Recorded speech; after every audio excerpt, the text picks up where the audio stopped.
And hello, one and all, and welcome to episode 2 of the Giza Wrestling Report. In this edition, me, myself, and special guest Robbie1Kenobi are going to be breaking down all the latest headlines, the major headlines for the week of from September 11th to September 18th. So, like I said, with me for the second installment of the Giza Wrestling Report, a new series that I continued on this channel. Last week I had the Lex Man on. Once again, I want to say thank you. And I want to say thank you this week to Robbie1Kenobi. Robbie, thank you again for joining me for another video collaboration. Definitely, man. It's always my pleasure to join you. Thank you for inviting me to be a part of episode 2. Like I said, I loved episode 1 last week. I think you and the Lex Man had great chemistry, and I am honored and privileged to be a part of episode 2. Awesome. So if you haven't listened to the first episode of the Giza Wrestling Report, basically this is a podcast where we cover all the major topics in pro wrestling, mainly going to focus on WWE, obviously, as they're the top dogs. And we have, I believe, between 10 to 13 topics.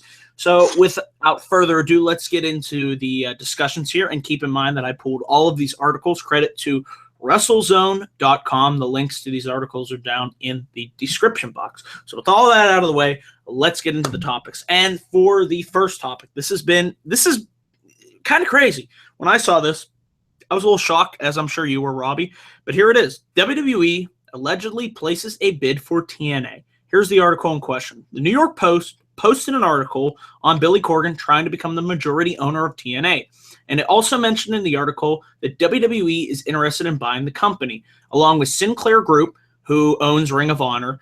And like I said, this kind of was surprising. We knew about Billy Corgan and the change in ownership at TNA. I was really surprised to see WWE throw their name in the hat. Of course, we're going to discuss it here in a minute. But here's a quote from Billy Corgan. He was saying, "I would love nothing better than to stand up in front of everyone and give a clear picture of where this company is and where it's going." And I believe TNA may be worth roughly $40 million, according to the New York Post. But that's pretty much it that we have, what I have in front of me here. So I'll throw this question to you, Robbie. Robbie, what are your thoughts on potentially WWE buying TNA? Do you think it's legit? Do you think maybe this is just some hoopla that's going around? And do you actually see this happening? I, for one, don't. But what do you think about it? I'm honestly surprised because this is breaking news, so to speak, to me. You know, just hearing about it now. I mean, WWE bought out WCW back in 2001. I don't know if they'd really go that route and buy out TNA. I really don't know what to make about this, Daniel, because like I really don't care much about TNA. Like, I'm not trying to knock on them. Sure. Yeah, but I don't know. I mean, if WWE does it, what will they do with the talent? Like, are they gonna try and do a whole invasion angle again, or are they gonna, like, you know, I don't know. So this is surprising to me. Because, like I said, I really don't care for TNA that much. I used to watch it back in 05, 06, 07. Stopped around 2011 when it started getting ridiculous, you know, factions and everything, the whole Hogan Bischoff thing. But yeah, it's like I'm surprised. I'll just wait and see how things play out. If I turn on the news and I see TNA was bought out by WWE, I'm gonna be really surprised and shocked. Honestly, I wish I could give you a better answer, but I'll just wait and see how things play out. Sure. I mean, that's exactly where I am at this point, because the article, it broke yesterday, a little bit earlier yesterday, and I had to add this to one of the topics. That's why it was the lead off. It was definitely surprising to hear, but I see Billy Corgan being successfully able to take ownership from Dixie Carter and TNA. Like I said, I haven't watched TNA in probably, it's almost been 3 years. I do respect the guys that work there. Obviously, they're going out there and busting their asses. And if you're a fan of TNA, more power to you. It's just not for me. I have enough wrestling to watch with 3 hours of Raw, 2 hours of SmackDown, 1 hour NXT, so I get my fill there. So I think it would be better for TNA to stay open. The more places, the more opportunities for the guys and girls to work is obviously the better. At this point, I don't see them being competition to WWE. You never know, but at this point, I just don't see it. But it allows guys the opportunity, like a Damian Sandow, like a Cody Rhodes, like a Drew Galloway, like an EC3 to go there, and they weren't being really used properly by WWE. It's another audience, another platform that for them to be themselves and to grow, and eventually maybe WWE will come back calling for them. Remains to be seen. But I, for one, wouldn't want to see WWE buy out TNA. They probably wouldn't do anything with it. They probably shut it down, have the network tape library, and bring in some talent to NXT. So that's my thoughts on this article. Robbie, you have anything else to add before we move on? You know, it's interesting that you mentioned Cody Rhodes, because I read on lordsofpain.net that his wife, Brandy, reportedly signed with TNA to wrestle. Mm-hmm. So it's going to be interesting to see if she shows up on TV. And then I'm hearing rumors that Cody's going to go to TNA. So that'll be interesting.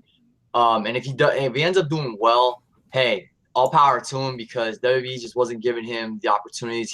He wanted to break away from the Stardust character, and they didn't let him.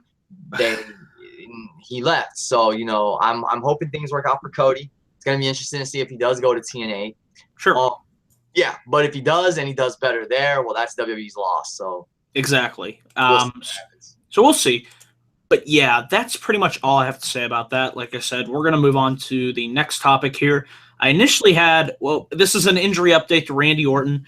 Apparently, he has been medically cleared by the doctors, and the article I had here was if he was going to be cleared soon, but obviously we just found out what I believe today, that he was cleared. He actually wrestled Bray Wyatt, I believe, at a house show this weekend. So it's good to see Randy Orton is back off the injured list. But the thing that kind of worries me is he's going to have a rematch with Brock Lesnar on this upcoming Saturday. So you hope the guy doesn't go back on the injury list. The match against Bray Wyatt was called off at Backlash, and we all know that big stink with Kane and Wyatt losing, and that was frustrating. Don't get me started, man. Trust me, I could rip that thing open a new shred. But I already talked about that in my Backlash review. So if you want to hear my full thoughts on Backlash, check out my review. And Robbie has a review up as well on his channel. But it's good to see Orton back. I do want to see this feud with Wyatt progress. And your thoughts on Randy Orton being finally cleared, and we're probably going to see Wyatt versus Orton now at No Mercy. Yeah, I don't know if him not being medically cleared to wrestle for Backlash was a blessing, because I felt like we could have gotten a little more build for the match with Bray Wyatt. Now that it's going to most likely happen at No Mercy, which I hope to be there in attendance because it's in Sacramento. So that's only nice. Drive. Yeah, it's only a 2-hour drive for me. But I guess that's somewhat of a blessing in disguise, because I want their match to have a real good build. I want it to feel like something special. So with No Mercy, and hopefully their match at No Mercy will be a last man standing match, because with one of them, with Wyatt injuring Orton, taking him out of the match, storyline wise, and then Orton, getting the upper hand on Wyatt in the match with Kane. In a sense, they were both the last man standing, but I think a last man standing match would be perfect for their feud. Now the thing with him and Brock having a match on Saturday at a house show of all things in Chicago. In Chicago, kind of baffles me, because it's like, why would you waste that rematch on a house show when you can probably do it at like Royal Rumble? Sure. That would be the right place. I think it would be the right place to do that rematch. Or Survivor Series. Or Survivor Series. That's true. That would be nice. Why would you waste that? Because I feel like that has pay-per-view money all over it again. I mean, think about it. Brock busted him open. Randy hasn't had a chance to, storyline-wise, Randy hasn't had a chance to get retribution. So why not give him a huge opportunity at like a Survivor Series or a Royal Rumble to get that revenge in like a no-holds-barred match or something? Don't waste it at a house show. It's like, like, don't get me, like, for those who are going to be there, that's great. You're going to get to see Brock, Randy. Yeah. But I mean, for the general viewing audience, why not just have that match be on a pay-per-view where it'll get more buys and ratings? It'll have more build. It'll mean something, because with how SummerSlam ended, you have Randy Orton storyline-wise has something to prove, and he has retribution on his mind, because he was left in the ring a bloody mess. So sure. Yeah. So, like I said, for those that are going to be there in Chicago, hey, all power to you. You're going to get to see Brock versus Orton in case you didn't get to go to SummerSlam or see SummerSlam. But I still feel for like the general viewing audience, WWE should have saved that for Survivor Series or Royal Rumble because I don't know what Brock's plans are for WrestleMania. So That's true. It's true. Yeah. I wonder what he would do for WrestleMania. Well, I can only think either Cesaro if he's really built up strong and everything by then, or Samoa Joe, like you've recommended times. Yeah. That I could see Joe, but getting back to the story here, I'm in full agreement with you. I think the match should have been saved. Hell, why not just do it at No Mercy? You know, it's what, 2 weeks out from this house show. Just put it on the. I mean, it's going to be on the network, and I thought maybe they would televise this house show and have Orton versus Lesnar, but they're not doing that. So it did baffle me. You know, just talking about the announcement of that, I was like, whoa, they're going to have a second match, and it's not going to be televised. Okay, maybe it's designed to show that anything can happen at a house show, which I am in favor of that because when they did Joe versus Balor, they switched the title. I know some people were for that, some people were against that. I fell in the category that supported that because it gives credence to, oh man, this might happen. You know, I might see a match the magnitude of Orton versus Lesnar as a house show. So hopefully maybe they're thinking that'll boost numbers up. That's the theory that I'm going in behind why they're having the match on the house show. Well, I like your idea of them having the match at No Mercy because, I mean, look at the title. It's called No Mercy. Come on now. Exactly. Yeah, that would have been crazy. Interpromotional or not, that would have been just sure. Match. Yeah, they could have done it. Yeah, I'm looking forward to Orton versus Wyatt at No Mercy. I just hope that the build is a little better, so it makes the match more special. And honestly, Bray Wyatt would really need to win this. No shit. I mean, that's the statement of the year. I mean, it's like, when I said this last week with the Lex Man. What was the last feud that Bray Wyatt won? The Dudleys. I mean, well, if you're talking about singles, he beat. Well, oh god, yeah, Dean Ambrose. And when was that? The beginning of 2015. Yeah, the towards the end of 2014 and the beginning of 2015. That was the last feud he actually won, which is a damn shame. I mean, I even tweeted you guys and I said, get the hashtag Bray deserves better trending. I mean, he does. I mean, he's deserved better for years now. Ever since that feud with Cena, it's been all downhill. Yeah, definitely. So don't want to harp too much because I could go into a full rant on the misutilization of Bray. But getting back on track here, anything else you have to add about Orton's returning to action? Well, it's good to have him. It's good to have him back in action. Sure. And like I said, it made him not being cleared and having him taken out of the match at Backlash was probably a blessing, only so they can make this match at No Mercy feel more better build. Yeah. Because I liked the build that it had going into Backlash, but I feel like because it was only 3 weeks, there wasn't enough. So now they can do more build. Yeah, you know, I need to watch your SmackDown review. I need to catch up on one of your reviews. I think it was the SmackDown one, yeah. But the thing they did on SmackDown, I feel like they should have just fought. They should have just brawled, you know. Exactly. I mean, Bray babbles on. I like when he babbles, but sometimes it's like, enough. Just get to the fighting. Yeah. You know? Talk. It's like, okay, let's go now. But they'll bring Luke Harper back. Oh, and he can be a huge benefactor to Bray in the last man standing match. Think of this. You had a credible tag. I've not heard really anybody mention this. Luke Harper, Eric Rowan, tag team, legitimate, credible, throw them in the mix. That helps the SmackDown tag team scene instantly. I thought they were a really good team. Remember their series with the Usos? I know you remember in 2014. They had tremendous matches. I'll still never forget that match at Money in the Bank. I believe it was 2014, and that was great stuff. So their matches at Money in the Bank and Battleground were two of the best for Harper and Rowan. And they built their chemistry. They went toe-to-toe with the Usos. And think about it. There was also remember when Cena and Bray had a last man standing match at Payback? They were all getting involved. Remember, like that was a really good match, except for that god awful finish. He buried him. Remember, Cena literally buried him. That crate thing, yeah. And he was never the same. Oh god, yeah. But anyways, you ready to move on? Yeah. Like I said, I think it might have been a blessing Sure. Hopefully, we'll get a stronger build for the match at No Mercy with Bray Wyatt and Randy Orton. I think the best stipulation would be last man standing, just because of their personalities and the fact that when they've gotten the upper hand against one another, they've been the last man standing. So I think that's the perfect feud. That would be great. I mean, you already have Cena versus AJ versus Ambrose as the main event. Awesome, fucking awesome.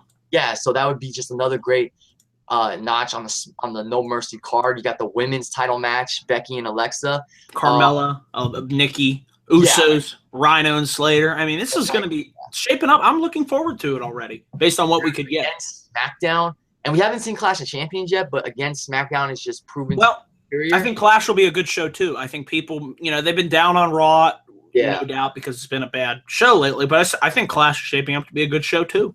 Yeah, I think so too. But I gotta say that SmackDown has been the superior brand with character development, with storyline progression, with the use of their women compared to Raw. So, and we'll get into that with the Raw and SmackDown talking points. But let's move on to here's a little CM Punk news. You knew I had to throw this in there. Yeah. And this was just interesting. CM Punk's big UFC 203 pay date revealed. And according to MMA Insider Front Row Brian, CM Punk, get this, he earned $500,000 for his fight against Mickey Gall at UFC 203. Here, guess how much? I don't know if you heard the article yet, but Gall received only $15,000 for the fight and a $15,000 win bonus. Punk was not eligible for a bonus. As noted, Punk also took home $2,500 in Reebok sponsor pay. Front Row Brian also speculated that Punk may receive a cut of the UFC 203 pay-per-view revenue as well as perhaps at least $250 for every pay-per-view buy over $250.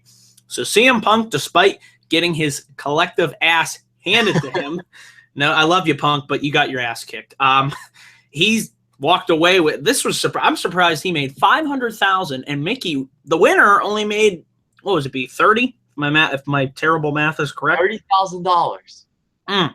He whipped CM. I love you too, CM Punk, but Mickey Gall whipped CM Punk's ass, and he only got a mere percentage of what Punk made. So it's like he's the winner technically, but the real winner, CM Punk, because he's walking out with more than $500,000. So it's like, wow. I mean, Robbie, I don't know if you had your chance to talk about. If you want to, what did you watch the fight? What did you think of the fight? But I read about it. I saw his face after the fight. I heard he landed only like 3 little baby punches, and then Mickey Gall destroyed him. He did. Yeah. It's what I knew was gonna. I knew it was gonna happen, but I wanted to hold out hope that maybe somehow, some way, but the miracle of God Himself, that CM Punk could win that fight. Maybe not even win, but at least have a fight. And I knew as soon as he was taken off his feet, I was like, it's over. It's done. There's no way Punk's getting out of this. And I have officially I'm starting to become a Mickey Gall fan. I like this kid. He's, 24? I think he's from Jersey. I could be wrong. If I got that wrong, I apologize. But I don't know. I liked his attitude. I liked his speech afterwards. And I really liked, he walked out to the ring to, "Hey, Mickey." And that was just hilarious. I'm surprised he even walked to the ring with that theme song. Yeah, that's cool. And then it was great seeing Punk in there, but I think this will be the first and last time we see Punk fight in UFC. It's just the way it went down. I know Dana White said his comments afterwards, but it's just like, I think if Punk maybe worked his way up through the amateur ranks and then fought on UFC. I mean, he had hardly any experience. I mean, he did his training, but he didn't have experience in the cage. So I knew that was going to hurt him, and it did. I thought he studied Muay Thai before he even got to UFC, because he used to do the strikes in WWE. So I thought maybe he had a little bit of that would help him. But it just when the bell rang, I mean, Gall just took him down, and then it was wow. Gall controlled that fight from the beginning. So sure. So anything else you have to say about Punk, UFC? What's next? What do you see? I want to give CM Punk credit for going through with it. He after all the hype and anticipation, he went through with it. It didn't go his way, but he did it. I respect Punk for what he's achieved inside the wrestling ring and for going out. I mean, it's unfortunate, because I remember watching some of his sparring. I was thinking, well, if he's fighting like this, then Mickey Gall's going to get the better end of the better hand against him, and that's what ended up happening. But I got to give Punk kudos for going through with it, because it takes a lot to step inside the octagon. Oh, yeah. Knowing that you're in a real fight. This isn't boxing where you can just throw punches. Like, if you get kicked or let me put it to you this way, they catch you with a solid kick that cracks you across the jaw, you're done. Oh, yeah. That's all it takes is one, like, kick, punch, whatever, you know. Yeah. So, kudos to Punk. If he decides to continue pursuing MMA, I want to wish him well, and we'll see what happens. But I got to give him special kudos for coming out to Cult of Personality, just like the old days. That was awesome. I went crazy when I heard that. I just wanted him to scream, "It's clobbering time." That's all I wanted. Yeah, that would have just brought back a ton of memories. But it was still great hearing that song. Like I said, whatever is in the future for CM Punk, I will follow and support him because I am a CM Punk fan. So, you ready to move on? Yeah, definitely. Okay. We got some injury news update. Speaking of Luke Harper, here's some injury news update from PW Insider. It was reporting that Luke Harper is working towards a WWE return to TV, as he was at the Performance Center in Orlando last week and is scheduled to be there this week in an effort to clear to return. Harper dislocated his patella and tore his medial patellomoral, I can't pronounce that, so that was awful. Ligament back in March, and he went undrafted in this summer's WWE brand split draft. I think it's fairly obvious where I think he's going to SmackDown. Like I said, I laid out the scenario. Put him back with the Wyatts. Robbie, I'm thinking you're in agreement with that scenario. Definitely. Luke Harper, really good hand. Really great wrestler. I think he has tremendous singles potential. I mean, I know they split the Wyatts up 2 years ago, and that was dumb. It wasn't the right time. But I think eventually down the line, I see singles, like I said, success in him. I don't know about you, but I've always been a fan of Luke Harper, and I can't wait to see him back. I really can't. Definitely. You know what? I've been a Luke Harper fan for a few years now, because between him and Eric Rowan, I always saw more in Luke Harper than Eric Rowan. Sure. So, Harper had an Intercontinental Championship reign, but it wasn't really what it should have been. I do think with the proper build and the proper you can make Luke Harper a strong mid-card champion and then eventually a world champion. He has so much potential, and for a guy his size, he's quite agile. I like Luke Harper, and I feel like he's never really. I feel like he's yet to have that big breakout moment. I mean, that's why I drafted him when we did our fantasy draft. When we did the brand split challenge, I drafted him. I like Luke Harper, and on my brand, I would have put him up against the best of the best, and eventually pushed him toward the world title. But he just hasn't had that moment, and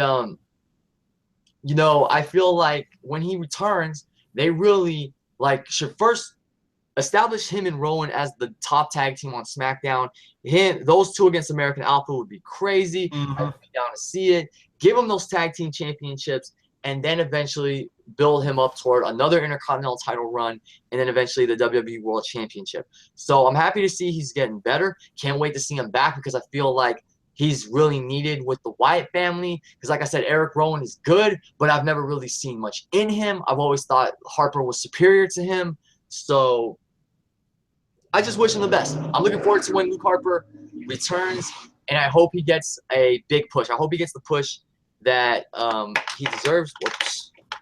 Hope he gets the push that he deserves. And yeah. Well said. And I could see him returning. I would love to see him return. Help Wyatt beat Orton at No Mercy. There you go. Great way to have him return. Boom. Yeah. Done. So we'll see if that happens. But moving on with the injury news. This was kind of a interesting story to read.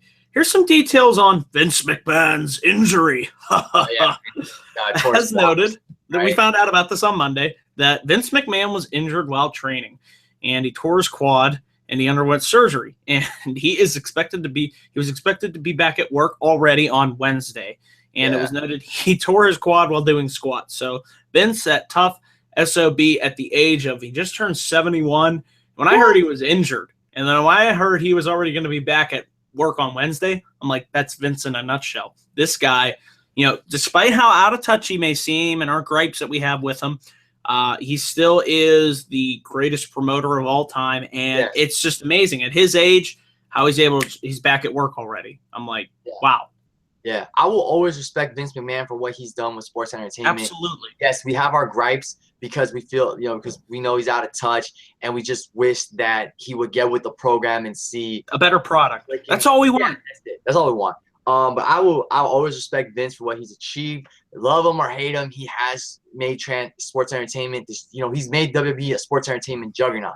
It is the sports entertainment juggernaut. I mean, you don't see TNA going across the world to do shows. ROH may do some shows in Japan every once in a while, but I mean, WWE is the global juggernaut, and Vince and everybody in WWE is responsible for making WWE as huge as it is today. But if it wasn't for Vince taking chances early on with sports entertainment, we wouldn't have a WWE. So I'll always have that respect for Vince. And yeah, I mean, the fact that he went back to work on Wednesday, back to the office, wow, that is Vince in a nutshell. I mean, think about Royal Rumble when he tore both his quads. That was, remember, boom, the one went out, and then the other that he was. I still laugh at that. That was funny. Yeah, my friend. Wait, who? What did my friend? I think my friend James, because we were talking Royal Rumble videos, Royal Rumble moments, and we were talking about that, and we were like, he was like, yeah, Vince is going down. Oh, both you guys went over the top rope. Well, fuck that shit. We're not gonna have Royal Rumble '94 again. And then with all his momentum, he just tears his quad. I mean, the way he stormed that ring and boom, the one, and then he tore both quads in the same night, and now this is his third. So as we know, he could have torn more, but this is his third documented quad tear. So that's crazy. He's healing up. The boss is back. You knew it wouldn't keep him down for long. So I just wanted to throw this in there because I thought that was interesting. Yeah. So here's a good topic. Let's talk some ratings news. Dun, dun, dun, dun. Are you ready? I know you're ready for this because I've been waiting to talk about this ever since I laughed when I heard this. Here we go. Let's do this. Raw viewership drops below 3 million up against first Monday Night Football games. According to ShowBuzzDaily.com, this week's edition of Monday Night Raw, which went up against 2 football games, averaged 2.69 million viewers. This week's number was down from last week's 3.069 million viewers. And here are the hourly breakdowns. It's great. First hour, 2.833 million. Second hour, 2.717 million. And here it is, that third and final hour. This has to be one of the lowest drawing hours in recent memory. 2.520 million. Not surprised. With the C show that we got this week, I thought it was just meh. It had a good ending and a good beginning. The middle, that's the problem. I sound like a broken record, but it's like this show is too damn long. Does not need to be 3 hours. Okay, Robbie, your thoughts on these ratings? And it's going to get worse. That's the thing. You think this week was bad? Next week or tomorrow night, we'll see. But WWE has beaten Monday Night Football in the ratings before, but that was when the product was red hot and everything. Like, they need to realize that if they don't give a better product these next few weeks, they're gonna keep dipping in the ratings big time.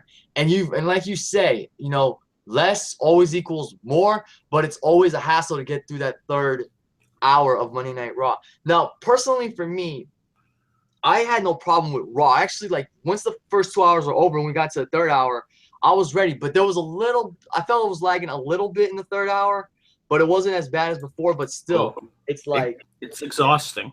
Yeah, it's like you burn your audience out with that third hour because you just know you have to get through one more hour before it's over. So it's like they really need to, with the cruiserweights coming, I'm really hoping that they add a lot of excitement to Monday Night Raw. And like I said in my review, we're going to talk more CWC later, but I'm just saying, what I think would be best is you have a cruiserweight match during the first hour, and then you have a cruiserweight match at the start of the third hour, so it doesn't feel drop. Yeah, but still, you need the second hour to be strong. And when you've got things like Titus O'Neil versus Darren Young for the 40 millionth time. It's like, that's just pointless as hell. It's like, I've given up on Darren Young, and I like Titus. I like him and Titus, but it's like, I've given up on this feud. This whole make Darren Young great again thing never. It's not doing anything for either guy. That's the problem. It hasn't even gone off. Yeah. What has it done, really? It's given Darren Young a chance at the Intercontinental Championship in what was a horrible match. It was the most bizarre freaking match I ever saw with everything going down. It's just, they just need to produce. I mean, it's going to take like a horrible rating for them to finally realize they need less than 3 hours. They need 2 hours. So, yeah. I agree.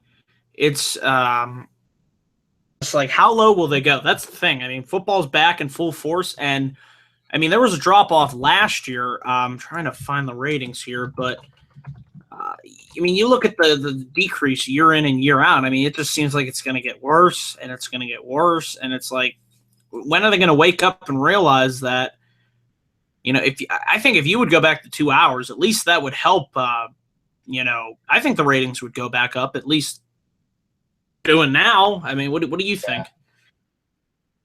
I don't know. It's because it's the product, man. I mean, it's just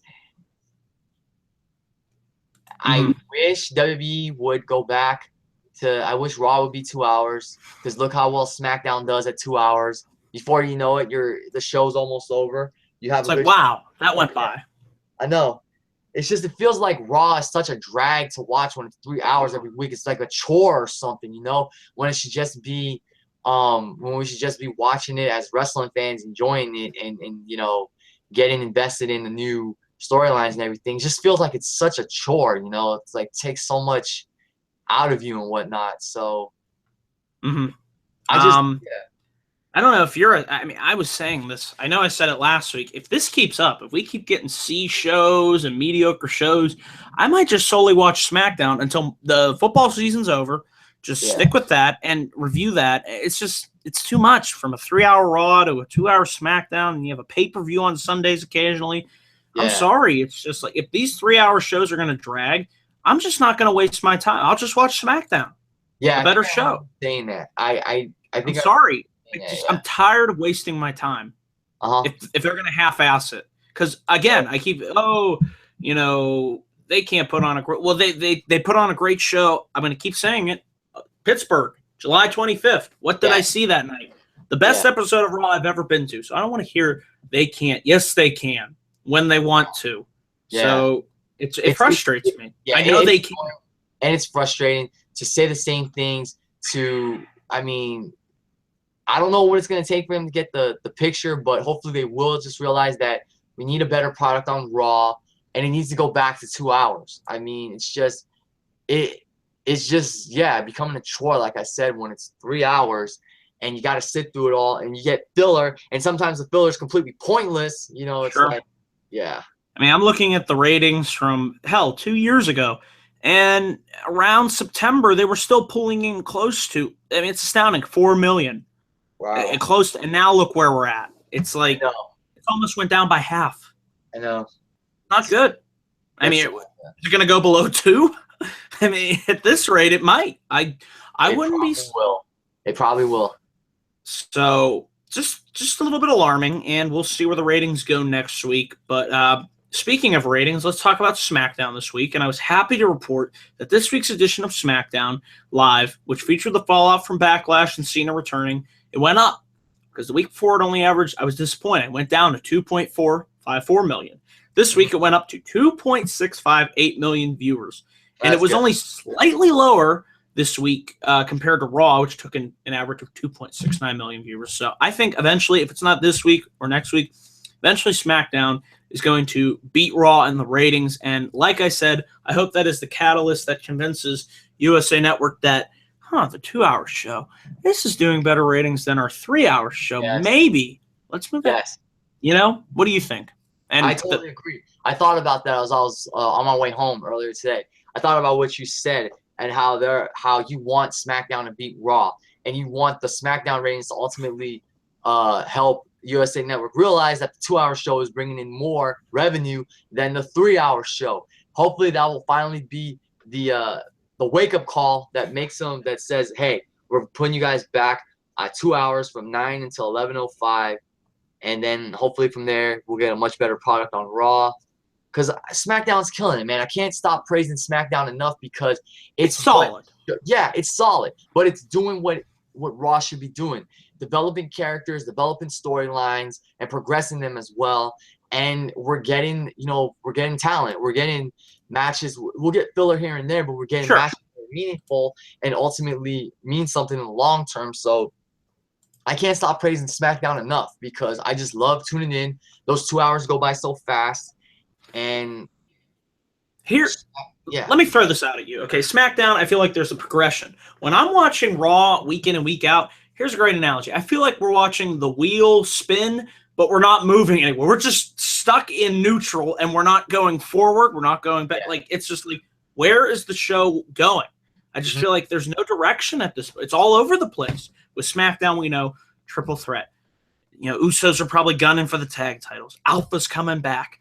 We got Becky Lynch, and the challenger is Alexa Bliss, Nikki and Carmella. It's like we have a direction. We have a long-term goal, which is now No Mercy. Ms. Ziggler. Like, everything is moving forward. On Raw, it's like, well, this is here. Seth Rollins is kind of in between. He's not a baby face. I don't know what the hell they're doing. You know what I mean? Yeah.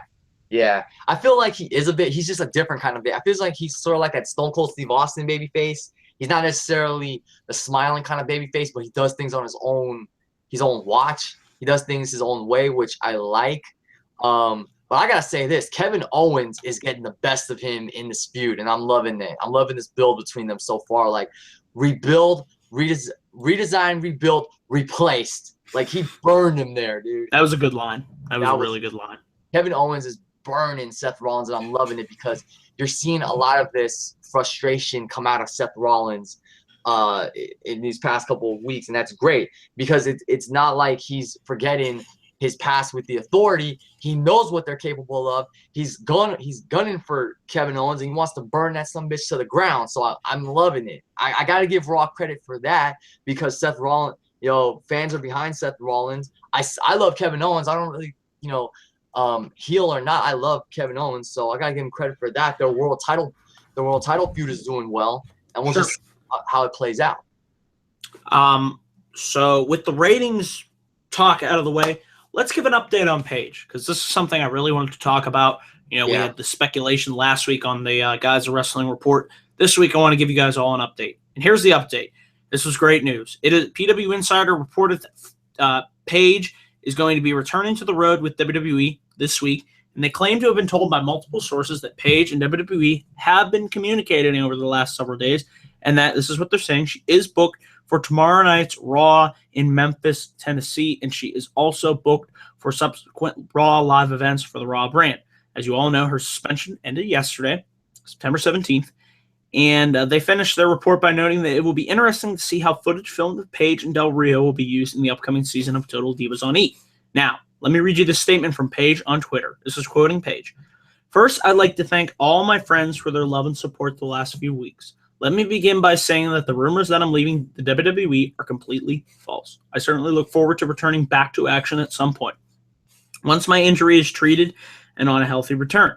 Although I was disappointed by my suspension, I respect the wellness policy. However, let me be clear that I was not suspended for failing a drug test. It was merely due to a procedural issue. I took the test. I passed it. I arranged said test to happen after I wasn't at my home when this person contacted me. So I drove 200 miles to do it. Unfortunately, I didn't do it in time. Once again, thank you for all the love and support, Paige. Robbie, your thoughts on Paige staying with WWE and potentially returning tomorrow night on Raw? If she's going to be on Raw, that's great because she is not. Before she got suspended, I think she was only on TV once. Mm-hmm. And I love Paige. I think she's a great women's wrestler. But if they don't start using her properly, especially now that on Raw, the only 4 top women they have are Charlotte, Bayley, Dana, and Sasha. If they don't start using her properly and she's pushed to the side again and she's just jobbing out, then I think she should leave. and do something else. But I'm happy that she's gonna come back because I miss seeing her on TV. I think they need to make her like. I think this would be the perfect time for the anti-diva to return or some rebellious figure because right. Yes. she could use any frustration she has and say, while I was gone, you've got all these other little pretty girls coming up and staking their claim to the championship, this and that, and you got hardworking people like me who get pushed to the side and get lost in the shuffle, and I'm yesterday's news. Well, I'm not yesterday's news, and I came back to reclaim what's always been my house. Something like that, That'd be great. Let me throw this out there at you, Robbie. What do you think of, say Bayley gets added to Sasha versus Charlotte, and it's a triple threat at Clash. Say they have Paige return at Clash of Champions, and she shows up on Raw, displays the frustration, then at Clash of Champions, costs Bayley the chance of winning the championship. We get a Bayley versus Paige feud. I think that would be good. It would be fresh. It would be different. And Sasha and Charlotte can continue to do their thing, and boom. Yeah, I would definitely be down for it because they never wrestled on NXT, did they? No, they did not. Because Paige, maybe they were together, but not that I can recall. Maybe I can't. But I think that's perfect. And their personalities, their on-screen personalities, are total opposites. Paige is, she's the anti-diva. She's a little rebellious. Bayley is the happy-go-lucky, hugger. I think they're perfect for each other. So if that does come to fruition next Sunday at Night of Champions, that'd be great. I don't know how they insert. Well, did you notice on Raw? I don't know if this is one of your talking points, but yeah, it is. Let's save that for the Raw talking points. We'll save that. Yeah.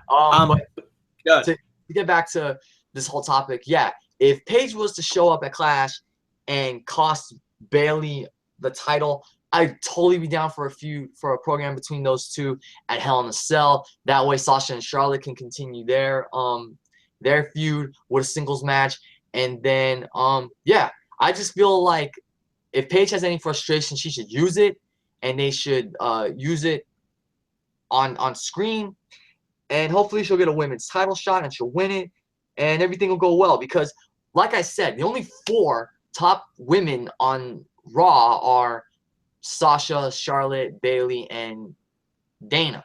And Nia's being built up well, I think. Who? Nia. They're building her up. Nia Jax's being built well, but she's not been in a big program yet. No. Yes, I love how she killed Alicia Fox on Raw. Awesome. But Paige was drafted to Raw and wasn't used. I think she was only used once following the draft. Summer Rae has not been seen on TV since. And they're building Nia Jax up good for now, but eventually she's got to get in that women's main event picture. You know what I'm saying? So that's why I love what they're doing on SmackDown, because all the women are getting opportunities. All the women are getting a chance to establish themselves, especially Naomi. I got to give her a lot of kudos for what she did at Backlash. Not to review the show, but just saying the things she did at Backlash, you would not see on the main roster. I mean, not on Raw. Raw. So, on SmackDown, that was really cool what she did. She really made me more of a fan of hers after doing those crossbody moves and whatnot. So kudos to her. But Paige, I'm happy she's coming back. I've met her in person. Real cool person, real nice woman. I just hope they use her right. That's it. And if she keeps dealing with political problems, whatever, backstage politics, I meant to say, and personal issues, that she should leave. But I'm happy she's coming back, and I hope it works out for her.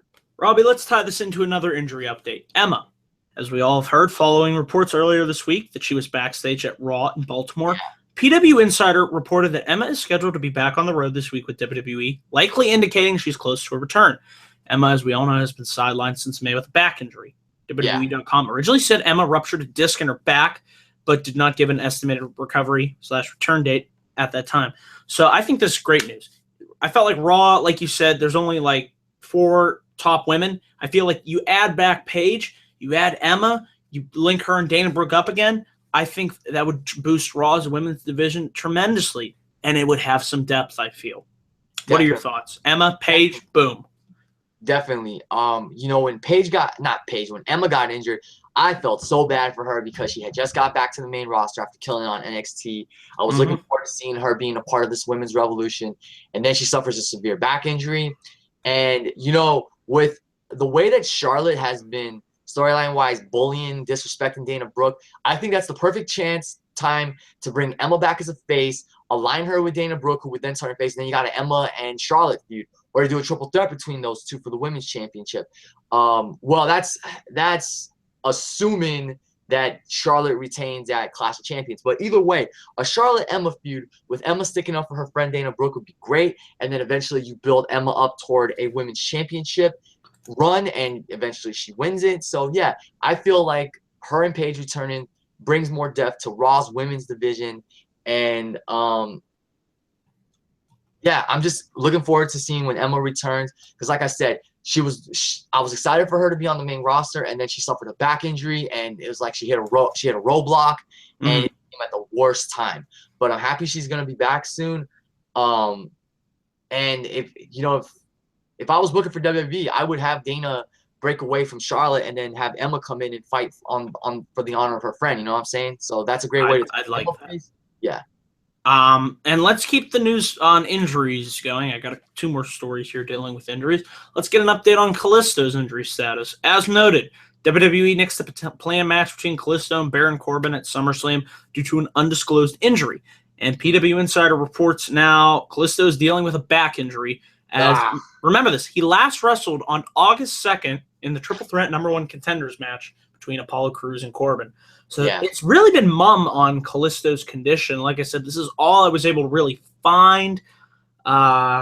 It's tough to see, but what I would like to see when he does come back, why don't you do a trade, have Cesaro go to SmackDown, and Kalisto go on the show with the Cruiserweight division? I mean, hello? Doesn't that just make sense? I mean, your thoughts on that and Kalisto's injury, and I would love to see that, but we'll have to see what happens. It sucks Kalisto got injured because I was a huge fan of his work in NXT when I first saw him and the Lucha Dragons. I thought this guy could be the one that could carry the torch that Rey Mysterio, that he built or whatever in WWE. Like, yes, there's only one Rey Mysterio, but Kalisto could be that new young luchador that is what's that word I'm looking for? He could be that new luchador that appeals to everybody, especially with the Mexican wrestling crowd. And it's unfortunate he got injured.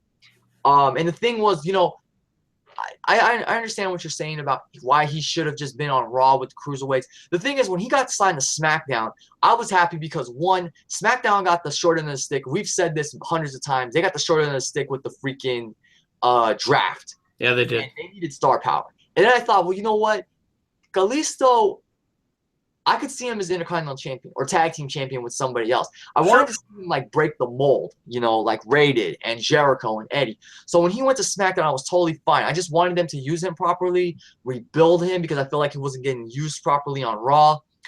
And they put him in the feud with Baron Corbin, which I was totally fine with, because you need to establish Corbin as well. And then he got injured, and it's unfortunate. So I still see this feud going on, because I can still see Kalisto coming back for revenge. I just hope he gets pushed properly and built properly as a new star. The same thing with Apollo Crews, which is another topic, but I just want other guys on SmackDown to be built properly that weren't really getting their shot on Raw. So, we don't know much about when he's coming back or the extent of his injury, so I just want to wish him well, and I hope he does return soon to SmackDown. But that trade, if they do the trade, where he goes to Raw and Cesaro goes to SmackDown, I'm fine with it, because Cesaro will be at home on the wrestling show, and Kalisto can tear it up with the Cruiserweights. I think that would just be a win-win, It would really benefit both guys, but we'll have to see when Kalisto comes back, because to tell you the truth, I didn't even know he was injured until I noticed he hadn't wrestled in a while. So same thing. I didn't know he was injured, and they didn't put the match on Backlash, and I'm like, what happened to Kalisto? Yeah, something's up here. So just hope that Kalisto, you rest up, heal up, and come back better than ever. And let's keep the theme of injury status report going. Here's an update on Finn Balor. He provided an update. And when does he hope to return to the ring?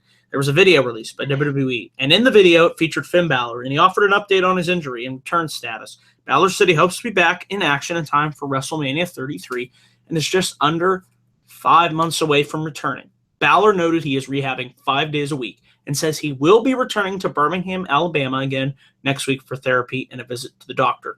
Balor said he went home to Orlando following his injury, was left to his own thoughts, and had to come to terms with everything that happened in Brooklyn over SummerSlam weekend, but he said the outpouring of support from his friends, family, and WWE fans has helped him get through it all. So just want to say I give you my love and support, Finn. I want you to come back better than ever, and I know it was tough for both of us as fans of Finn to watch him grab that Universal Championship and then just the next day to have it stripped from him. And it's good news that, hopefully he can come back in time for WrestleMania 33. Yeah. Possibly a Royal Rumble return. I know you'd want to see. I'd want to see. It would be awesome. Comes out, number 30, wins the Rumble, faces whoever's the Universal Champion. And there's your ready-made story for WrestleMania. I think the rest writes itself. I mean, sorry. Go ahead. That's all right. I was going to ask you your thoughts on his recovery. When do you think we'll see him back? Rumble. What do you think about all of that? Yeah, you saw on Twitter when it happened. I tweeted a picture of Finn with the championship when he had to relinquish it. And I wish him the best, and I still wish him the best. I'm happy, Finn, you're doing well so far with your rehab. That was just a bad blow to Raw, man. When their newest star got injured and he has to forfeit the title a day after he won it.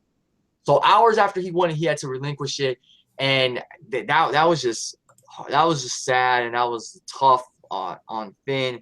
And I just have to switching gears real quick. I just find it funny that Kevin Owens is the longest reigning Universal Champion in only 3 weeks or something. Mm-hmm. Yeah, but getting back to Finn. Yeah, I can't wait to see him back in the ring. If all goes well, if he's a machine like John Cena, he could make a surprise return at the Royal Rumble and win it like Cena did at number 30. If not, I think he will be back. Yeah, he should definitely be back in time for WrestleMania 33. I would love to see him and AJ Styles if it's possible. Interpromotional or not interpromotional, that's my dream match right there. That would be huge on the WrestleMania stage. If Nakamura comes up to the main roster by then, Balor says, I want to face you in my first match back. I have a little something to prove against you. Holy hell, I'm there. That would be awesome. But yeah, it's good to see Finn's in good spirits, and he's doing well with his rehab so far. Can't wait to see him back in the ring. I mean, the demon will rise again. Mm-hmm. I felt so bad for the guy when I found out what happened. And people keep blaming Seth Rollins, and they say he's reckless. But the thing is, sure. Go ahead. If you watch the video closely, it is Finn who puts his arm out when he takes the bump, and he's not supposed to do that. And that's why his shoulder popped. Yeah. Well, Finn put his arm out, and I think Rollins didn't get him up enough. So it's both guys' fault. You got to apply blame to both. I thought Rollins, he didn't quite get him up as maybe high as he wanted. It just looked awkward when he got him up. And then with Finn putting the arm out, that just made matters worse. Yeah, I didn't. You know what? Humans, we're imperfect. We all make mistakes. So you just forgive and, just make sure it doesn't happen again. Yeah, we all make mistakes, and I didn't notice it when it happened at SummerSlam the first time. I just noticed him take the popped it back into place. Oh man. I just noticed him take the barricade bomb, the barrier bomb as I call it, and I didn't even notice his shoulder was messed up or anything. And then I saw a video that talked about it, and I watched it, and I was like, yeah, there you go, because he had his arm out. That's what messed his whole shoulder up. So crazy, but of course we send our best wishes to Finn Balor. Get well soon, and we can't wait to see you back in the ring. Glad to see you're doing well so far. I know you still got months to go, but can't wait to see you back in the ring. And yeah, when he returns, he's probably gonna get a monster pop. Oh hell yeah! Exactly. So can't wait for that. With the way this year's flying by, 5 months, it'll be no time. Trust me. Yeah, It's almost the end of September, for goodness sake. So I know, right? where's this year gone? All right, let's talk about this. Is an interesting little article. Threw it in there. The Shield to reunite on a WWE pay-per-view? Question mark. According to the Wrestling Observer, with Roman Reigns, Seth Rollins, and as of now Dean Ambrose now all working baby faces, WWE has been discussing the idea of a Shield reunion spot taking place at the upcoming dual brand pay-per-view, like maybe Survivor Series or the Royal Rumble. I think, what do you thoughts on this? I think if it's gonna like a little spot, maybe just a little reunion. Wouldn't the Rumble make sense of all shows? Yeah. Well, I could see Survivor Series because Survivor Series is all about the traditional elimination matches. Teams, guys coming together to form a team against another team. So I could see that. Royal Rumble would probably have more of a special feel because it's it's going to be guys from Raw, guys from SmackDown. But it's funny you mentioned that because my friend actually had an interesting idea for a Shield reunion. So he was thinking Seth Rollins versus Triple H at WrestleMania 33. You have DX come out. Think what happened with Sting and Triple H. You have DX come out, beat down Rollins, and then you have Roman Reigns come out first. He's just leveling guys left and right. Triple H gets the upper hand against them. Out comes that crazy lunatic Dean Ambrose. You have the Shield reunite in the ring. You have the Shield versus DX, pretty much. Man, that would be crazy. And if they could get to that point, I'd be all for it. I could see something like that happening. That would be crazy. I just don't see it happening. Like I said, at the Royal Rumble, fine. I could see that happening, but that's about it. That's all I really have to say about this. It'd be interesting. I'd like to see it. I'd go crazy for it. Yeah. But yeah, we'll see. So let's move on. Here's another interesting tidbit. WWE Women's Wrestling Tournament being planned? According to PW Insider, there have been discussions about WWE possibly holding a women's wrestling tournament in a format similar to the Cruiserweight Classic.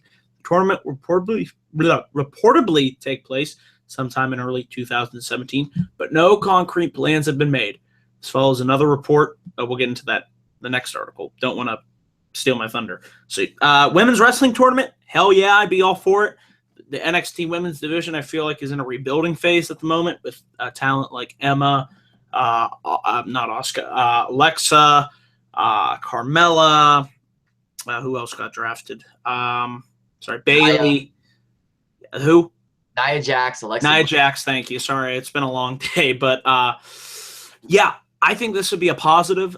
I think it would help bring in a new infusion of talent into NXT and on the network, and it would be something different that hasn't ever been done before. And seeing as how the Cruiserweight Classic was such a tremendous success, why not do it with the women? I know, Robbie, you were really hyped about hearing about this, and what are your thoughts on this potentially taking place next year? That would be great. The Cruiserweight Classic was an incredible success. Why not do it again in the same style, but with women? Because the NXT women's division really needs to rebuild its brand. Because when you look at it, other than Ember Moon, who else is really going to pose a threat to Asuka in the women's championship? You know what I'm saying? And this is not a knock on any of the women's wrestlers on NXT. They're all putting in their best efforts. But I feel like you still need to make new stars in that division for NXT. Yes. So you get a Tessa Blanchard, a Santana Garrett, Mandy Leon, maybe Candice LeRae, a Taylor Hendricks, a Beta Scott. You bring them in. And, that's a great way to not only introduce the WWE Universe to these other great young female talents who they may not have heard of. That's another great way to help rebuild the NXT Women's division. I'm so for it. I said it in my Cruiserweight Classic finale video that I would love to see a women's tournament. I was throwing out names left and right, like a Tessa, like a Santana Garrett. Maybe bring back Awesome Kong as Karma. That'd be a great addition to the tournament. Gail Kim is still with TNA, so she can't compete. But yeah, I'm totally for it. I hope it happens, and I hope it's just as successful as the Cruiserweight Classic. And I hope that it shows that women can headline big events just like Bayley and Sasha did, at NXT TakeOver Brooklyn and NXT TakeOver Respect. And remember, they were the main event of Respect. So I hope it shows that women can headline big events. They can be the main event, and they can transcend the sport and revolutionize it just like they've done before. So I'm so for that. I'm all for that. All right. And like I said, nothing concrete in place. It's just a rumor. But I hope it develops into something. And like Robbie said, there are a ton of talented women out there that would certainly benefit from having this opportunity to shine on, it would be presented in a sports type like feel, which I felt like really made the Cruiserweight Classic stand out. It was something completely different from what we saw that was ever produced by WWE. There was no angles. There was no swerves. It was just about wrestlers going out there and proving who is simply the best, because wins and losses, they still do matter. So I think this could do wonders for the women. It would just be another stamp upon saying why women's wrestling does matter, and I'm all for it, and let's hope it comes to fruition. But speaking of, great segue here, something that is coming to fruition, the return of the second annual, I'm so happy about this, the Dusty Rhodes Tag Team Classic. William Regal announced this week that the Tag Team Classic will return and will culminate at NXT TakeOver Toronto. And when I heard this, I was like, awesome, that's great. Because, Robbie, I don't know about you, but I felt like the last couple of weeks of NXT, they've just been kind of meh shows. Nothing, it's just, they've been okay, don't get me wrong. Yeah. But I feel like it's been missing something. What do you think about just that alone? That point? The thing I love about NXT is this. It follows a simple format. It's a 1-hour show. You have your matches. You get a main event match, your enhancement matches. You may get a segment. Even if an NXT show is average or decent, I still enjoy it because I know I'm getting a good product. I love NXT so much. So I totally see where you're coming from. And yes, and I do think the Dusty Rhodes Tag Team Classic is going to make these awesome. Feel a little more special. Yeah. Yes. But to me, whether it's a good show, a solid show, an average show, I still enjoy NXT because I love watching NXT and knowing that I'll get a good show either way. It's an hour that goes by fast. I just love watching all this new talent being built. So I really have, Sorry, I was going to make this point. With I know you watch Lucha Underground, and with Cruiserweight Classic airing after that, I felt like that was kind of taking the thunder out of watching NXT. Because what I was seeing on NXT, before the CWC, it was good. It was average. It was okay. But then I would watch the Cruiserweight Classic, and I think that's just what, to me, would hurt it. Now that it's just, for me, I'm just going to be watching NXT on Wednesdays. Don't watch Lucha, but I wish I had the El Rey Network. But that being aside, and with the Dusty Rhodes Tag Team Classic coming back, so happy about that. I thought it was a tremendous success, which when it culminated, like you said, last year, what was it, NXT TakeOver Respect, which I thought was one of the best NXT TakeOvers to date. Definitely in my top 5, but yeah, I'm excited for it. I look forward to NXT. I'm already hyped for NXT TakeOver Toronto. There's a number of different possibilities, and from what I've heard about the upcoming tapings, I didn't read into the spoilers, but from just the titles alone, we're going to be seeing some stuff happening. So I think the average episodes of NXT, things are going to pick up in the next couple weeks, if you know what I mean. There's going to be stuff happening. Yeah. I love, the tournament was great last year. Finn Balor and Samoa Joe winning. That was perfect because it planted the seeds for their rivalry in December for NXT TakeOver London. But I think it was fitting that Balor and Joe won because Balor, Dusty was such a good friend and mentor to Finn. So I think it was only fitting that he and Joe won in honor of Dusty, to honor Dusty. This year, I hope that a young tag, I don't know, so do you know anything about it? Like who's going to be in it or? No.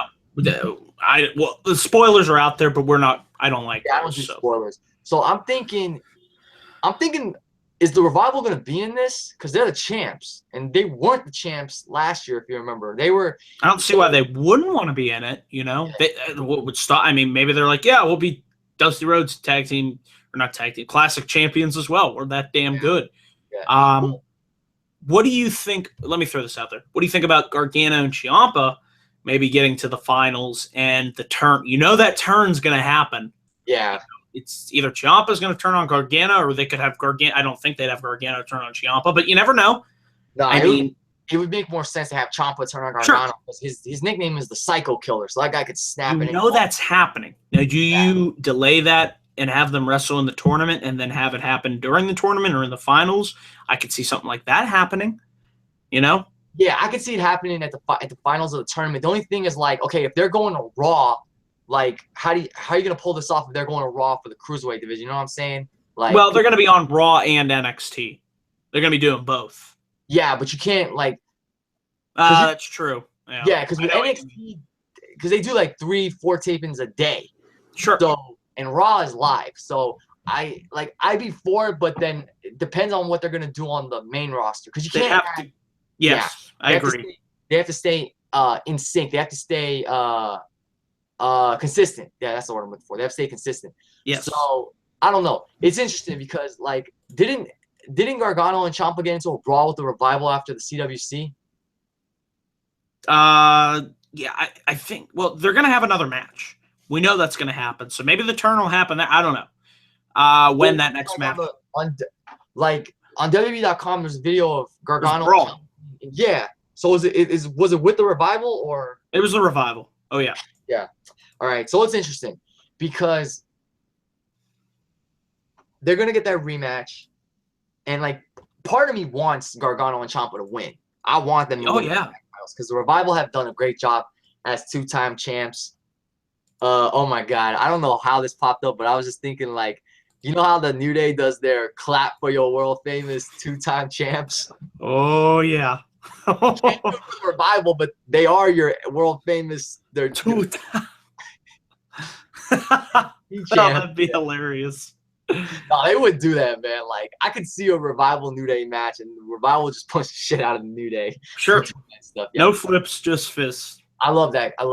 But yeah, I want Gargano and Ciampa to win. So it's kind of interesting. I can't really give an answer because, like, what do I want more? Them to win the Dusty Rhodes Tag Team Classic, or them to beat the Revival for the championships, or them to beat the Revival in the tournament to win? Sure. There's a number of different possibilities.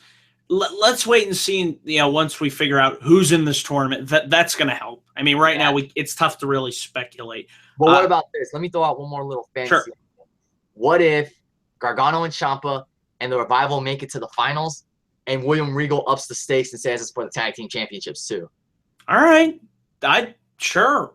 Yeah, just like how Triple H upped the ante at the finals of the Cruiserweight Classic.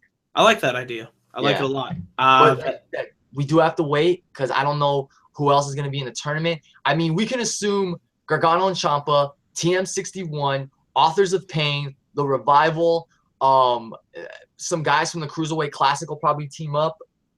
So yeah, we have to wait and see. But I am excited to see them bring the Dusty Rhodes Classic back. I think it's another great way. Again, it's a great way to honor the late great American Dream Dusty Rhodes, who loved the NXT stars like his kids. So it's great. I wanted them to bring this tournament back, and I would like a young tag team to win it, like maybe the Revival or Gargano and Ciampa, or maybe TM61 since they're the new one. So, yeah, that would help them tremendously. So yeah, we can't really jump ahead, but I'm excited for the tournament. I'm looking forward to it. It's going to make NXT TV very interesting. Absolutely. So, segueing into talking points. This is the final portion of the Guys Wrestling Report where we break down our talking points from Raw, SmackDown, and this week I added the CWC, seeing as how it was the final episode. So we'll kick things off with the flagship 3-hour show, Monday Night Raw. There were several talking points on the show. There was still some good stuff on the show. How about that excellent main event match between KO and Roman Reigns? That was just great. They had the crowd in the palm of their hands. I mean, wow. That was just awesome.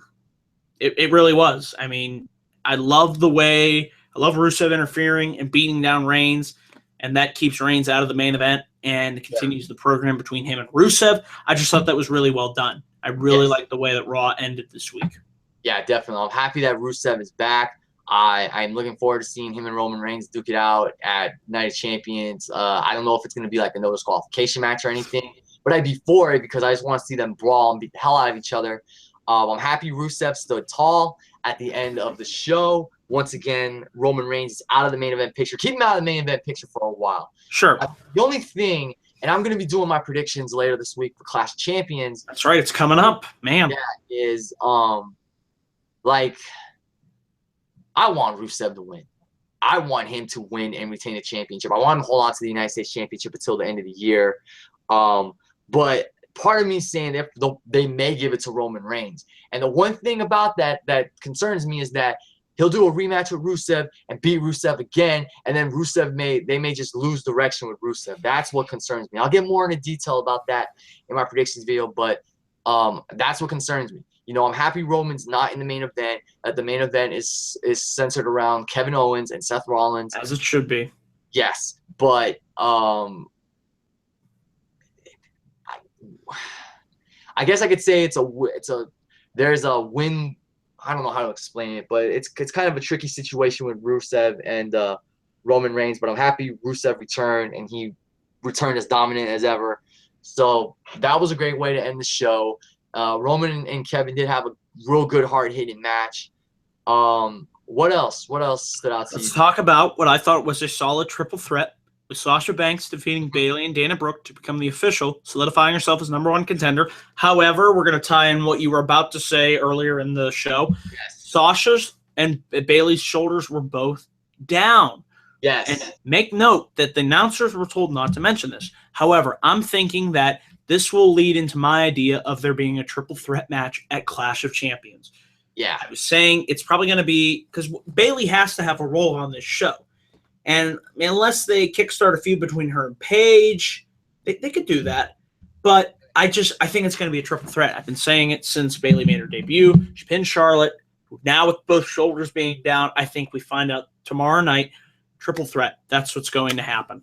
Yeah. Because when I saw it live, I was like, wait a minute. Their shoulders are down, aren't they? Both of their shoulders are down. And, like, when Sasha was awarded the victory, I kept saying, like, their shoulders were both down. Like, did that ref not see it? Like, you stupid idiot.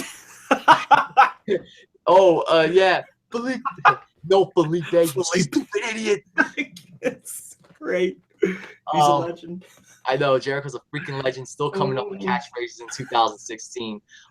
But anyway, yeah, like, I saw it, and I was like, how the hell did the ref not see that? Like, I didn't book this show, and I still saw both their shoulders down. So I'm thinking, okay, we're really going to just give it to Sasha? Like, they're not going to acknowledge it? But, yeah, I think they have to go with a triple threat because what are you going to do with Bayley? Put her on the pre-show with Dana Brooke again? No. So I think we're in agreement with that scenario. Anything else you have to add about the #1 contendership, the situation with the women? It was a good triple threat match. I do like seeing how Dana Brooke stood up for herself a little bit against Charlotte. But Charlotte burned her when she said, if you say one more thing tonight, I'm going to slap the taste out of your mouth. I'm like, I know it's sports entertainment. I was like, damn, I feel so bad for Dana, how she's getting bullied. Like, but I loved it. That shows you how, like, mean and like vicious, statistical, and vicious the Charlotte has gotten in recent weeks, months. I'm loving it. So I think a triple threat is the right route because you can't just do. I actually wanted a fatal 4-way at Clash Champions. Yeah, I almost said Night of Champions. I know. It's tough. It's tough to keep up. No, I wanted a fatal 4-way because then Dana Brooke could have gotten a chance to, like, have a breakout spot, breakout moment, and then maybe you could have done a triple threat at Hell in a Cell. Well, it could. Sasha or Bayley versus Charlotte at Survivor Series. But I'm fine with the triple threat. I just am interested in seeing where things go from here with Dana Brooke and Charlotte. But I'm fine with a triple threat because you don't want to put Bayley in another match with Dana Brooke, nonetheless on the pre-show, you know. So I'm fine with a triple threat. I'm glad you saw that both shoulders were down because I knew I was not the only one that saw that, and I don't even book for freaking WWE, and I saw that with my own eyes. So I'm totally fine with triple threat. It should be a good triple threat between 3/4 of the Horsewomen. I just hope that they don't overexpose Bayley and Sasha and go right to their match at Survivor Series. That was the one thing that concerned me with Bayley getting called up, was that they were going to go right to, like, the two big matches. So a triple threat is fine. Then at Hell in a Cell, you do a singles between Charlotte and either Sasha or Bayley, and then maybe do another singles at Survivor Series. But save Sasha versus Bayley for Wrestle freaking Mania. Agreed. Well, I think we're all in agreement with that. which is why I was worried when, remember, Mick Foley was like, it's going to be Sasha versus Bayley on Raw. And I was like, no, you stupid idiots. And then Dana Brooke. I'm like, thank you. You're not as dumb as I thought you were.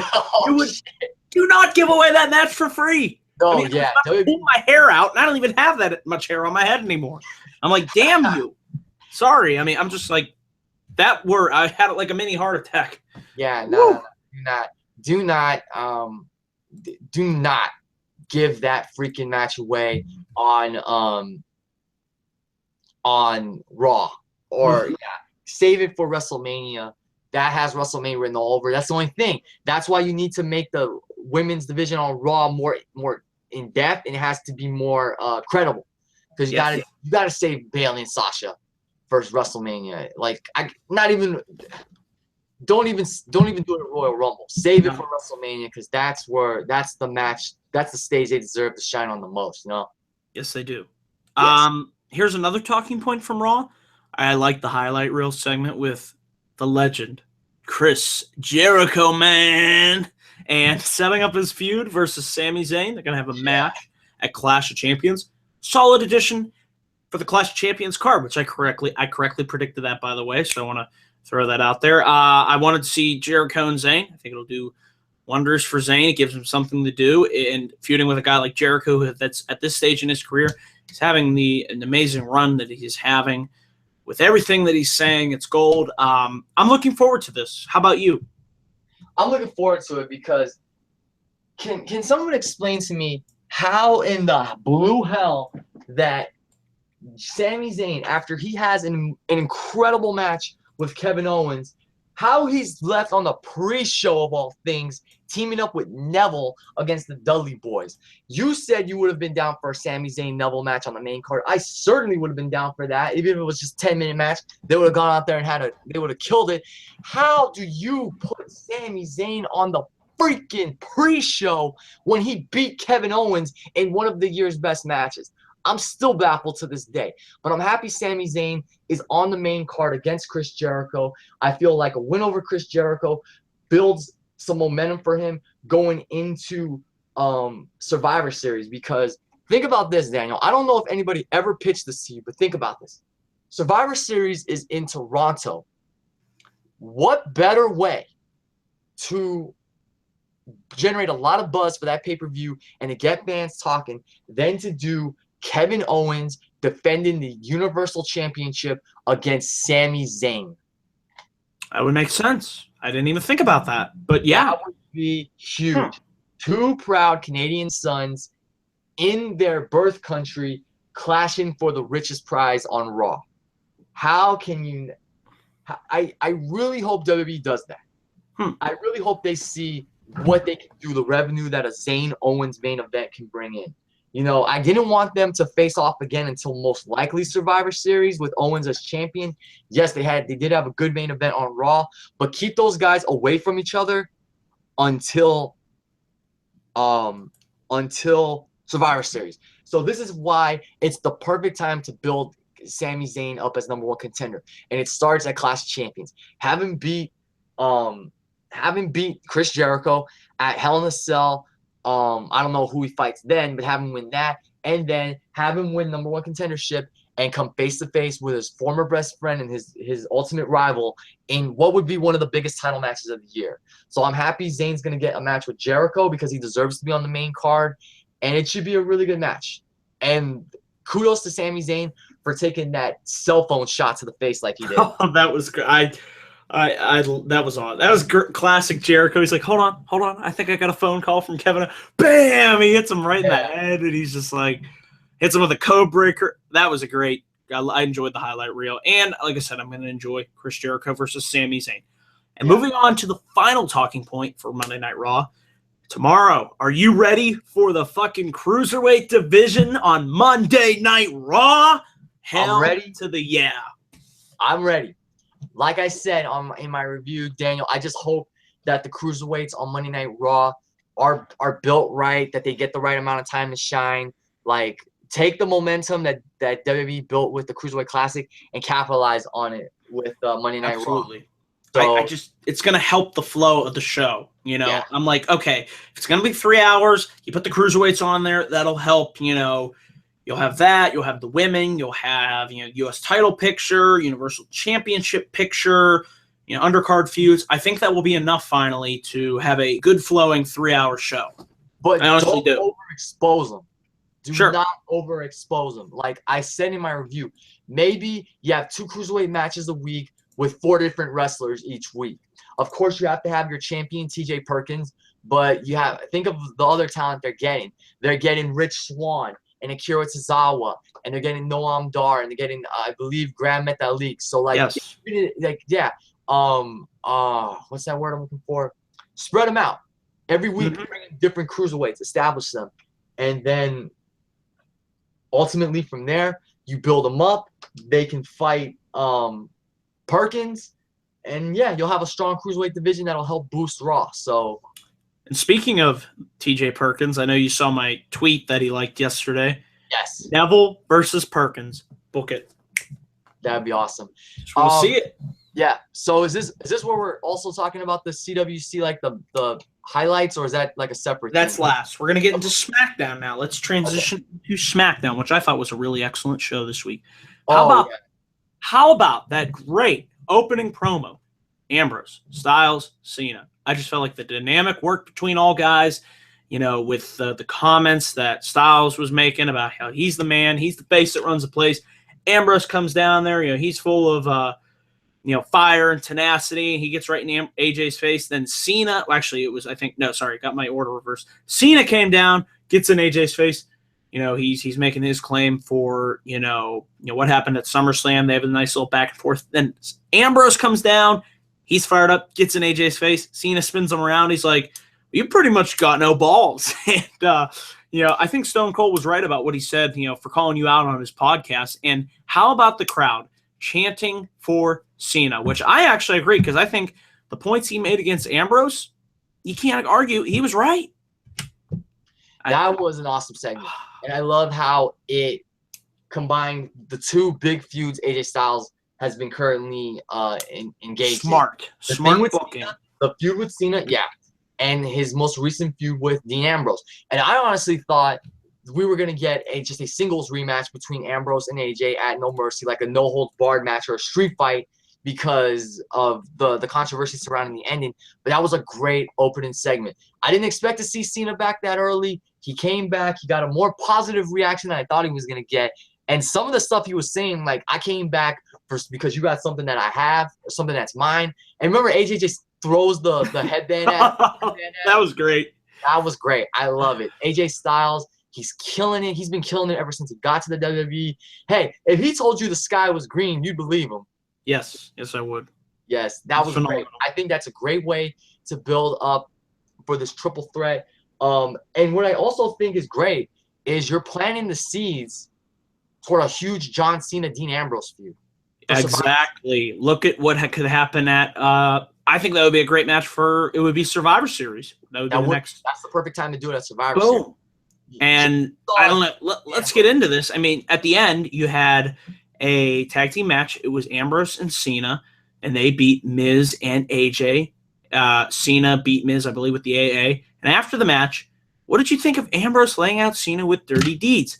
I didn't think it came across as a heel turn, but he got a negative reaction from the crowd, and I think it's potentially could plant the seed for an Ambrose heel turn, which I'd be all on board with. Yeah, I could see it being. I could see that being the seed bearer for a Ambrose heel turn. I didn't think it was a heel turn, but I liked it because Dean Ambrose said, like, I don't give a damn what you think about me. I don't know if he said, like, you're never gonna disrespect me like that again. No, he did say something like, if you disrespect me like that again, it's gonna get even worse. So I like that. I like that Dean Ambrose has this frustration. It's not like he lost the championship and he's moving on.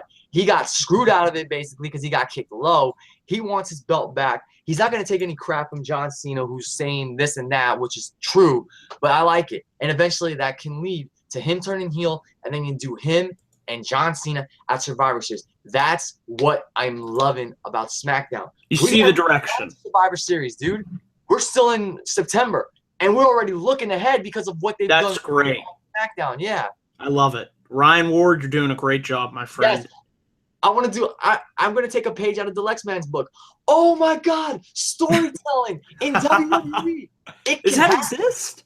Yeah. Wait a minute. What is this? It's just like, wow. And storytelling, even in a segment that makes wrestling great.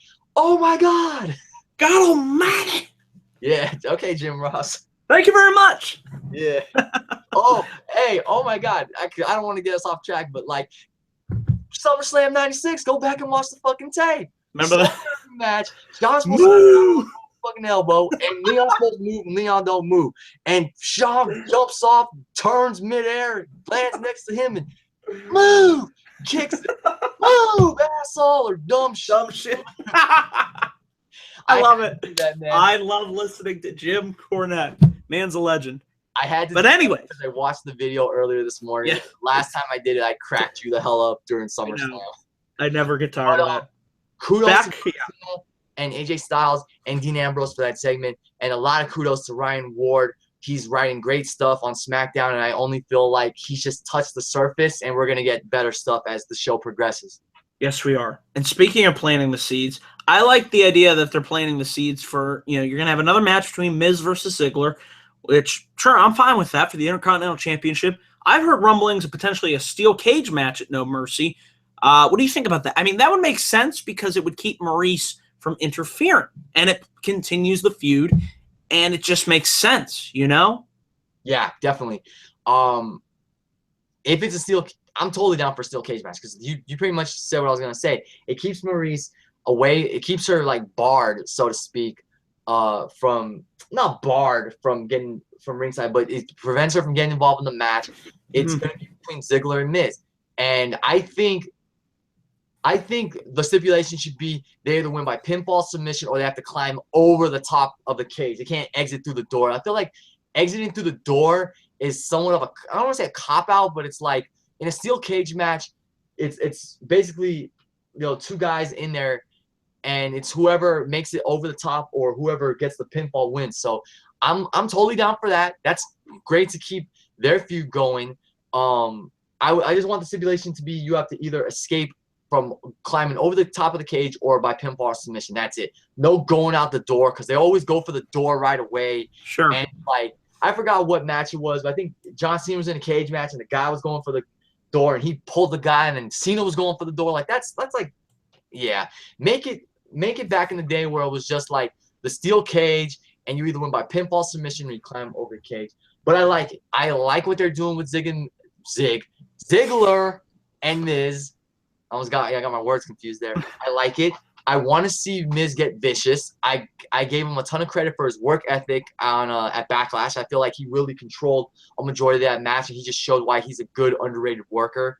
And this is definitely better than them dressing up as Colonel freaking Sanders and a generic ass hell chicken wrestling with Mauro Ranallo on commentary. That is just Vince. It's like something you come up with when you're high as a kite or drunk as hell. It's like, yeah, man, what about the Miz? What did you say to me on Twitter about that? Oh, God, I don't know Vince if I can. is probably laughing his ass off. I love fart jokes. Yeah.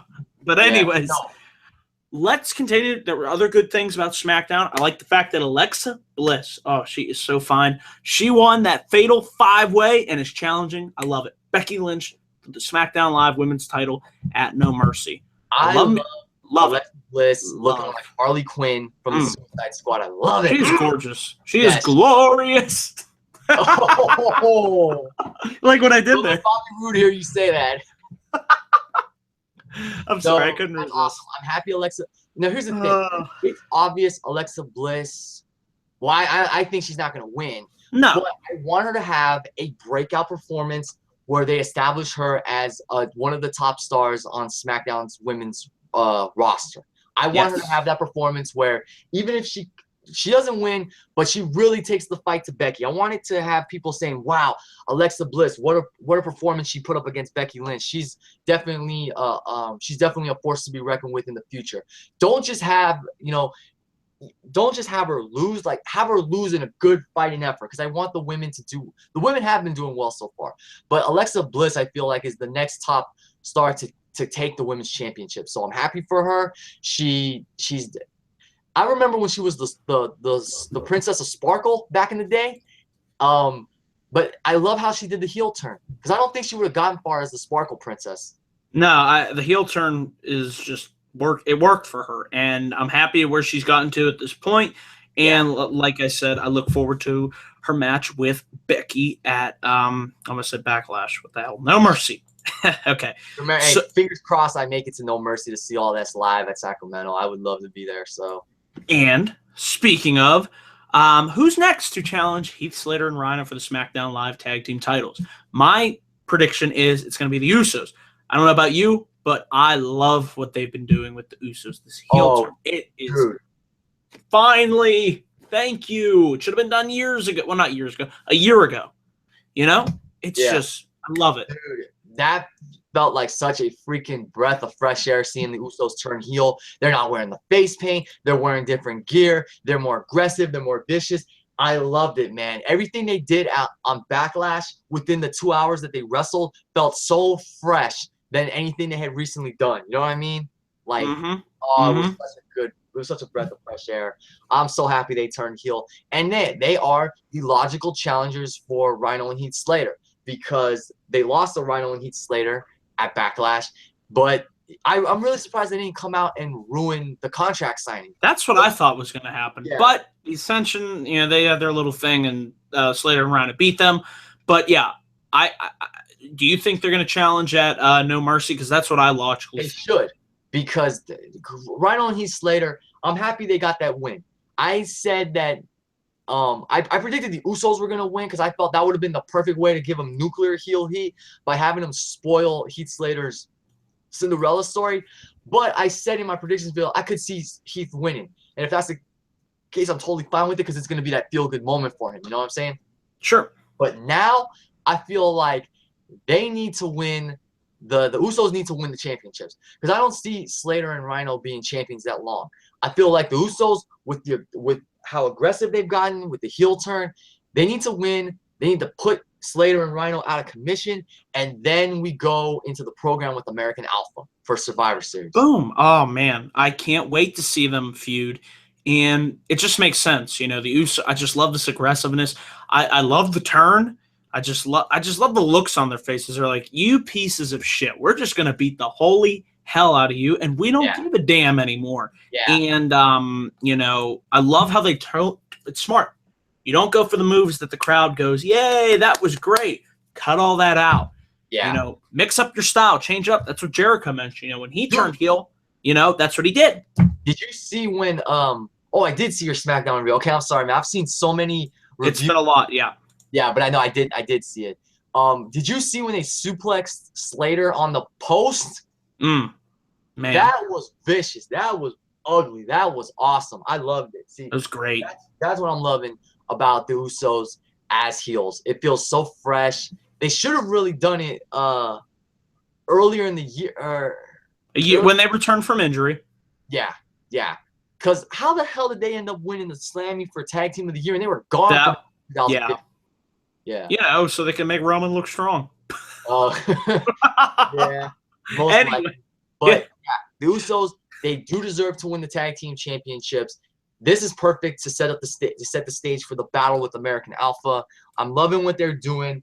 They had a decent match with the Hype Bros, but it further established them as heels, and that's what I like about it. Yeah. So I'm looking forward to it. And one final point: how about James Ellsworth making a cameo on SmackDown? That was just awesome. Oh, man. Yeah. I was like, whoa, he's back. The guy that I saw at Pittsburgh get his ass handed to him by Braun Strowman. I mean, and when Brian said, you're going to be partners with AJ, and the look on AJ's face was just like, really? Really? This is going to be my partner? Yeah. It was great. And how about this? I love the fact, I'm thinking, no way. He's actually walking down the ramp, and I loved it. Miz comes out, puts the heat on him for taking out Ellsworth. It makes, again, another point. It makes sense. Why? Because the Miz is frustrated. He wants his contract renegotiated. He wants to be in the main event.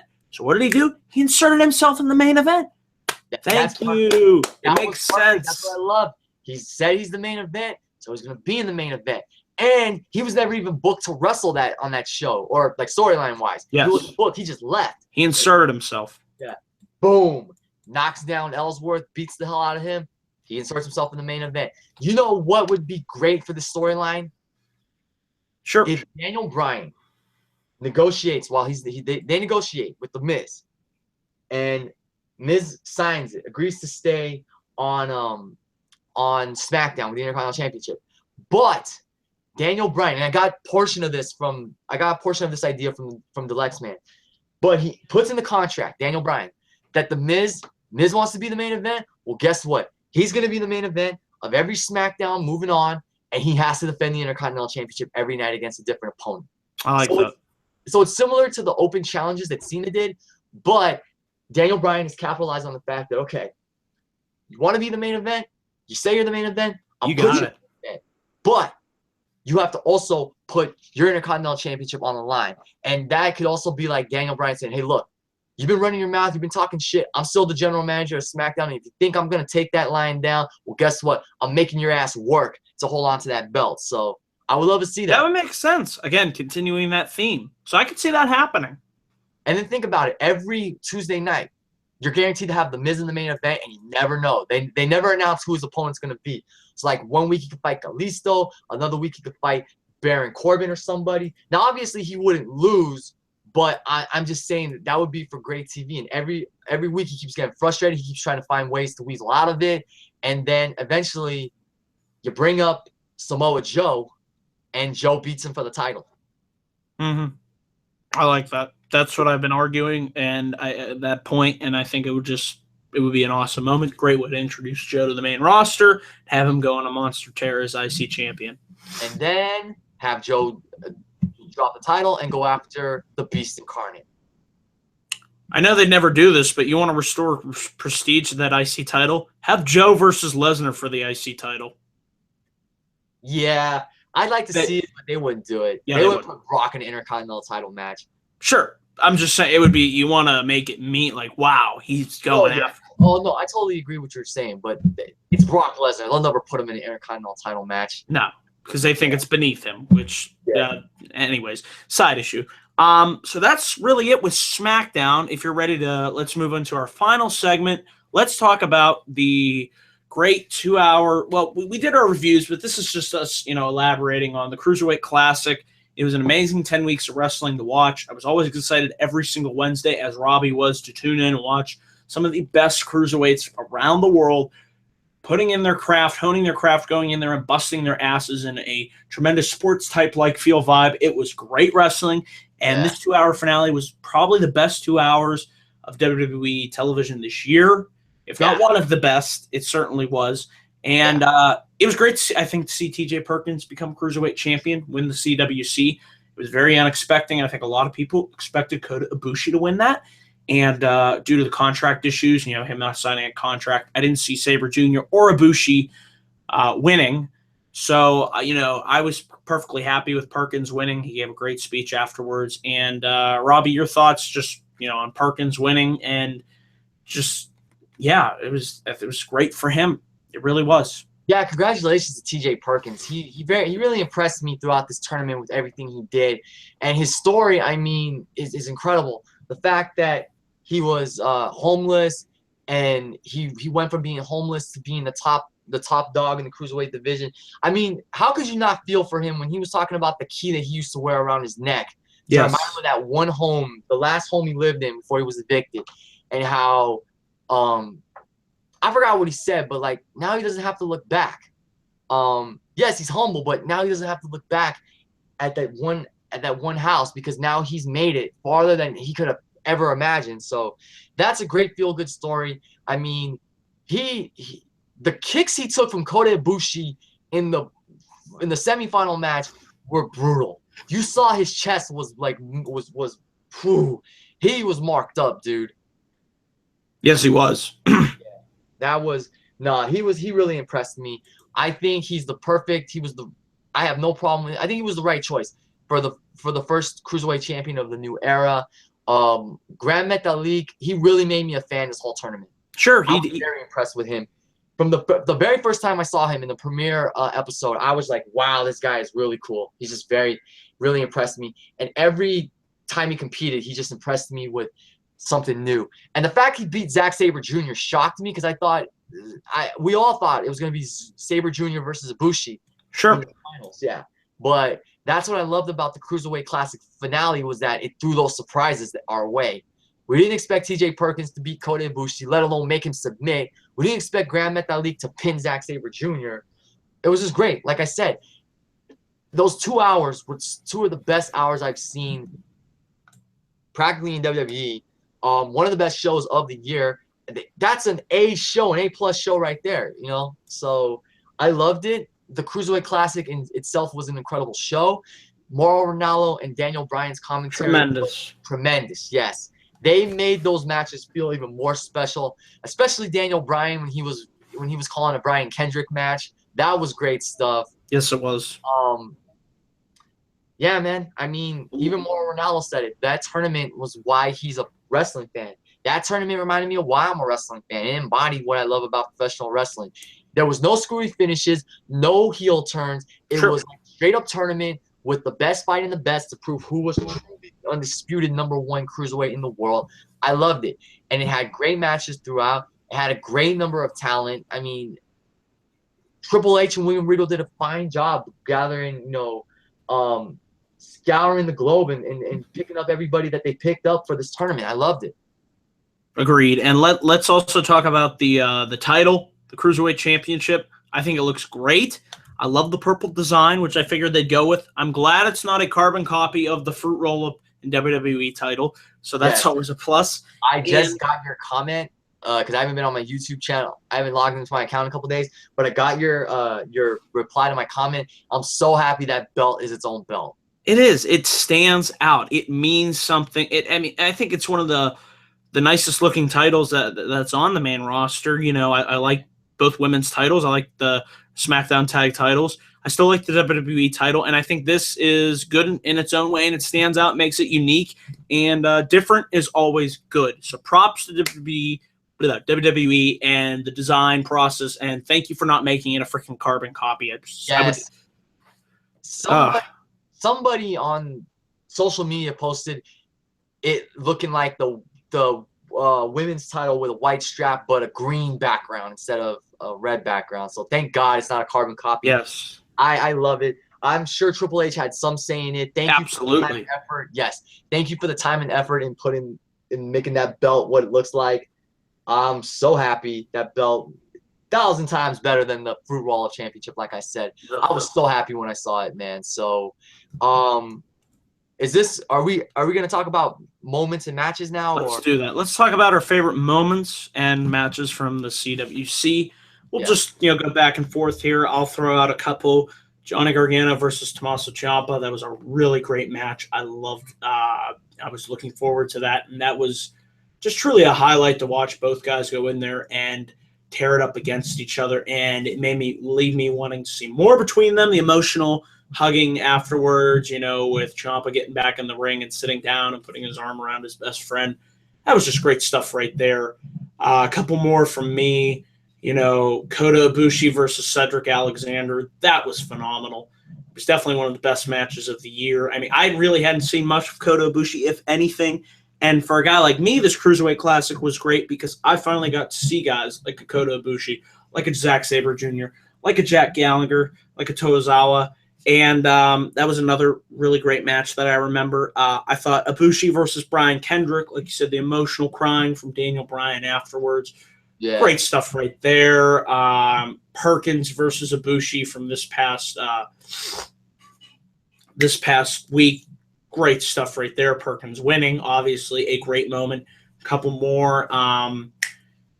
It was Gallagher versus who did he face? I can't remember his name. But actually, seeing just Jack Gallagher wrestle, I thought was awesome to watch. Just the way his unique style, similar to Sabre Jr., but also a little bit different in his own right.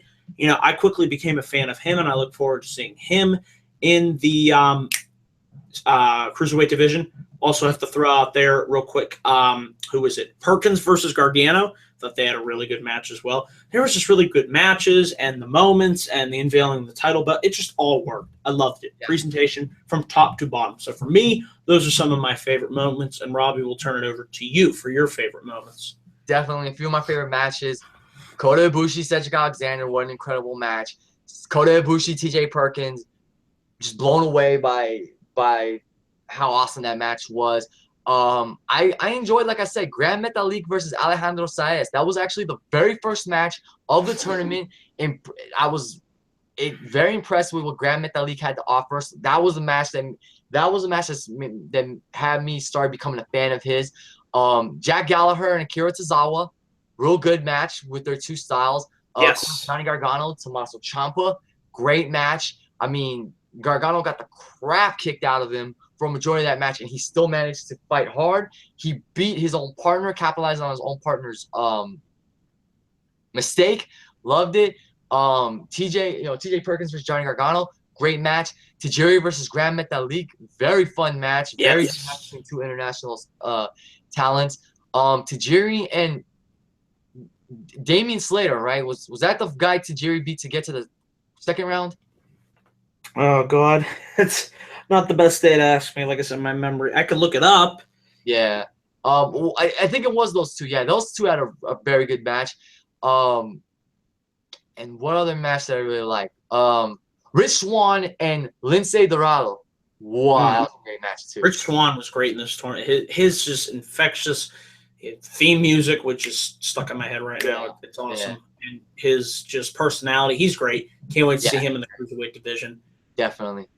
Yeah.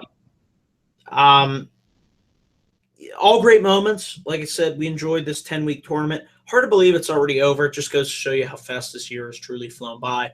Yeah. But anything else, Robbie, you have to add before? That's pretty much it. We're going to close things out. Yeah, it's bittersweet that the tournament ended on Wednesday because, that was undoubtedly a fun 10 weeks of wrestling. Now we go back to NXT. It's just bittersweet that the tournament's over, but I'm looking forward. I hope they do this again. I really want them to do that women's tournament. And I just want to say thank you again to Triple H and William Regal for putting this together. And I want to just say thank you to all the 32 cruiserweights who made this tournament an incredible tournament. All different styles from around the world. It was just an incredible tournament, and it's things like this that make me proud to be a wrestling fan. And before we go off the air, Daniel, with the cruiserweights coming to Raw, I wanted to do something fun, just out of my spare time. So what I did was I looked up all 32 cruiserweights, and I decided to do a little bit of a fantasy draft. Now, of course, a majority of the cruiserweights are going to Raw, and I hope they all do well. That's all I'm going to say.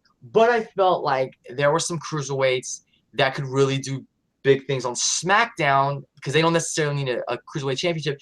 And then I also drafted some to NXT. So if I was in charge of booking the cruiserweights and assigning them to brands, here's how I would do it. So for Monday Night Raw, I would have, of course, the champion, TJ Perkins. I'd also have Tajiri, Noam Dar, Jack Gallagher, Rich Swann, Akira Tozawa, Lince Dorado, Drew Gulak, Tyson Dukes, Raul Mendoza, Tony Nese, who I think he's very underrated. I think he could do big things in the future. Mustafa Ali, and Damian Slater. On SmackDown, I'd assign Grand Metalik, Zack Sabre Jr., Kota Ibushi, Cedric Alexander, Brian Kendrick, Johnny Gargano, and Tommaso Ciampa. All of those guys, I feel like they would make great cruiserweight champions. But on SmackDown, I feel like they could break the mold for their fellow cruiserweights. I could see some of them being Intercontinental champions, some of them being tag team champions, and who knows, maybe they break the mold and even become world champion. And then on NXT, I have The Mac, Ho-Ho Loon, Kenneth Johnson, Alejandro Saez, Anthony Bennett, Clement Peto, or Petu, however you say his name, Fabian Achner, the Bollywood boys, Harv and Groove Sierra, Sean Maluda, Arya Davari, and Jason Lee. So you have young talent that can be used for developmental matches or you could also build them on NXT, establish them as young rising stars, and then eventually call them up to the main roster. So if I was in charge of the booking the cruiserweights, that's how I would do it. I do have a good number on Raw, but I would also put some on SmackDown to bring star power and to add more names to the roster. And then on NXT, the younger guys, the ones that didn't make it that far, I put them on there so they could be established. They could also be used for enhancement matches every once in a while, but ultimately they could have their start on NXT and then get called up to the main roster. That's awesome. I really like how you laid all that out, Robbie. So yeah, we'll have to see. Like I said, we're both looking forward to the Cruiserweight division tomorrow night, and it was just great to take a look back on the 10+ week Cruiserweight Classic. So yeah, we're ready, folks. We're going to be closing things out here. So before we go off the air, I want to say once again, thank you, Robbie, for joining me for this near almost 2-hour plus conversation. It's always great. I've enjoyed doing this. I'm glad I've came up with this idea for this new series to bring guests on like you, Deluxe Man. I have several other guests lined up, and it's just great to talk about all the news and talking points for the week of professional wrestling.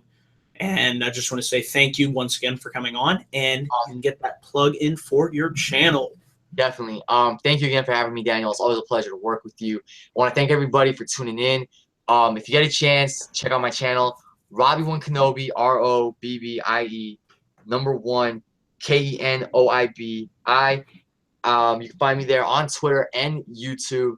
Passionate wrestling fan. Love talking to my friends and fellow wrestling fans about wrestling.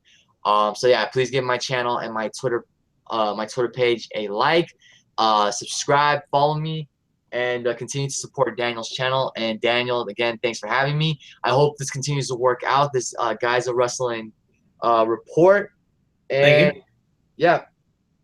And with that, yeah, this closes out, folks, the second episode of what will hopefully become a tradition here on the channel. Hopefully have this up every Sunday. I'm looking to have the Giza Wrestling Report up, hopefully around 6.